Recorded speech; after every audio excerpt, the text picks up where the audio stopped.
Hello friends, இன்றைக்கி நம்ம Deepavali special அதிரசம் தாங்க எப்படி செய்கிறதுன்னு பார்க்க போகிறோம். இது தமிழர்களின் பாரம்பரியமான ஸ்வீட்டுங்க. எல்லார் வீட்லேயுமே செய்வாங்க. அதே மாதிரி எல்லோரும் விரும்பியும் சாப்பிடுவாங்க.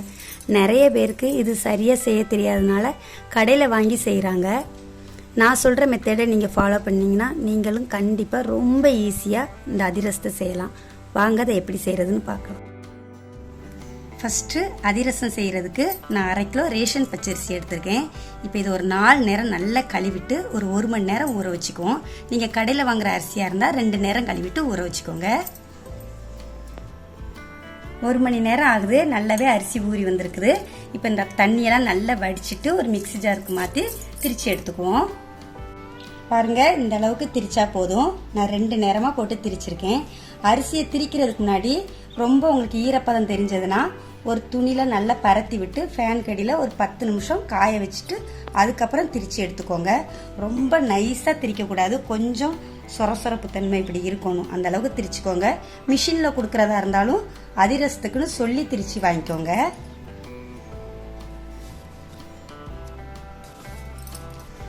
இப்போ இந்த மாவு இருக்கட்டும். இதுக்கு நம்ம ஒரு வெள்ளைப்பாகு காய்ச்சிக்குவோம்.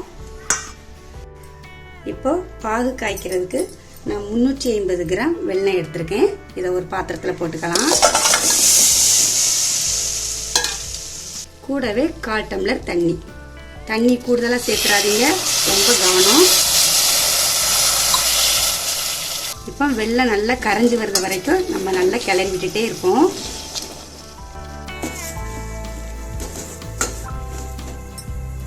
பாருங்க, பாகு நல்லா நுரைச்சி மேலே பார்த்து வருது.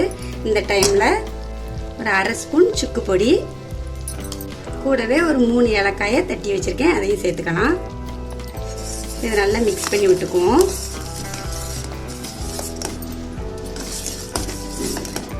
இது பாகு பதம் பார்க்கணும். பாகு பதம் பார்க்குறதுக்கு ஒரு பாத்திரத்தில் கொஞ்சம் தண்ணி விட்டு நீங்கள் இப்படி ஒரு சொட்டு விட்டு பாருங்கள். அது அப்படி கரையாமல் அப்படியே அந்த இடத்துல இருந்தாலே போதும். நீங்கள் அந்த டைம் ஆஃப் பண்ணிடலாம். இப்போ பாகு நல்லாவே ரெடி ஆயிடுச்சுங்க. இப்போ இது உடனே மாவில் ஊற்றி மிக்ஸ் பண்ணிடுவோம். இப்போ இந்த மாவில் காய்ச்ச பாகுவை ஃபில்ட்ரு பண்ணிக்குவோம்.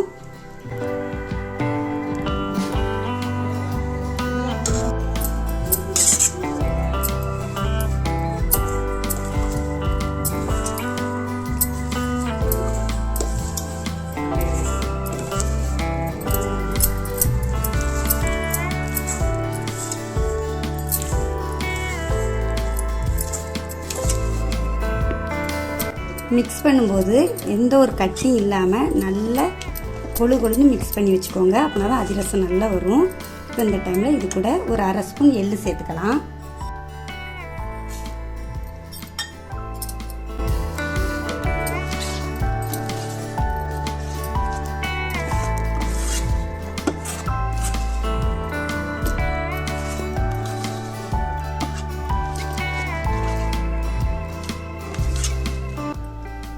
மாவு நல்லாவே மிக்ஸ் பண்ணியாச்சுங்க.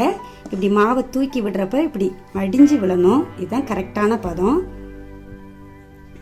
உங்களுக்கு பாகு பதம் சரியாக பார்க்க தெரிலனா கஷ்டமே பட வேண்டாம். வெள்ளைப்பாகு காய்க்கிறப்போ நல்லா கரைஞ்சதுக்கு அப்புறம் நல்லா பொங்கி வரும்போது எக்ஸ்ட்ரா கூட ஒரு 2 to 3 நிமிஷம் வச்சுட்டு ஸ்டவ் ஆஃப் பண்ணிவிட்டு மாவில் மிக்ஸ் பண்ணிடுங்க. உங்களுக்கு நல்ல சாஃப்டான அதிரசம் கிடைக்கும்.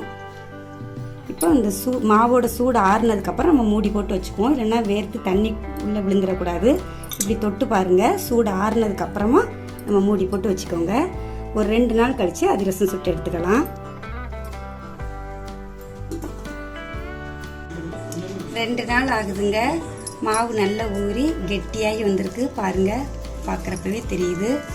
இந்த மாதிரி இருக்கணும். இப்போ இதை நல்லா கையை க்ளீன் பண்ணிவிட்டு நல்லா 1 டைம் பிசைஞ்சிட்டு அப்புறமா அதிரசம் சுட்டு எடுத்துக்கலாம்.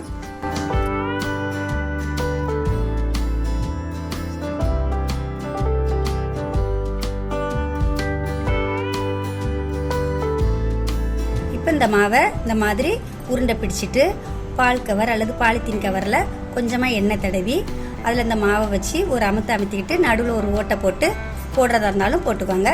அல்லது கையில் கொஞ்சமாக எண்ணெய் தடவி கையில் வச்சு இப்படி தட்டி எடுத்து போடுறதா இருந்தாலும் போட்டுக்கோங்க. எது உங்களுக்கு ஈஸியோ அந்த மாதிரி நீங்கள் செஞ்சுக்கோங்க.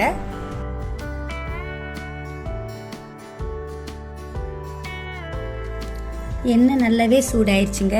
இப்போ இதில் ஒன்று ஒன்றா போட்டு எடுத்துக்கலாம். ரொம்ப அதிகமான ஹை ஃப்ளேமில் வைக்காதீங்க, மீடியமாகவே வச்சு போட்டுக்கோங்க. இல்லைன்னா உள்ளே உள்ள மாவு வேகாமல் வெளியில் மட்டும் கரிஞ்சு போயிடும். அதனால் மீடியமாக வச்சு செஞ்சுக்கோங்க.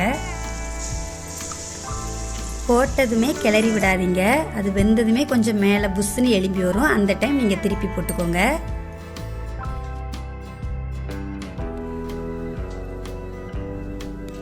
பாருங்கள், அதிரசம்லாம் நல்லா வெந்து கலரெல்லாம் சேஞ்ச் ஆகி நல்ல ப்ரௌன் கலரில் வந்திருக்கு. இந்த டைம் நம்ம வெளியில் எடுத்துக்கலாம்.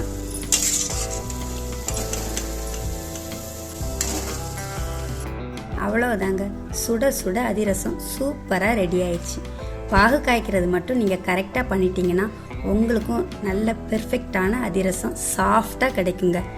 இந்த தீபாவளிக்கு நீங்களும் நான் சொன்ன இதே மெத்தடை ஃபாலோ பண்ணி உங்கள் வீட்டில் அதிரசம் செஞ்சு பாருங்கள். இதை மாதிரி நிறைய ரெசிபீஸ்க்கு நம்ம சேனலை மறக்காமல் சப்ஸ்கிரைப் பண்ணிக்கோங்க. நன்றி.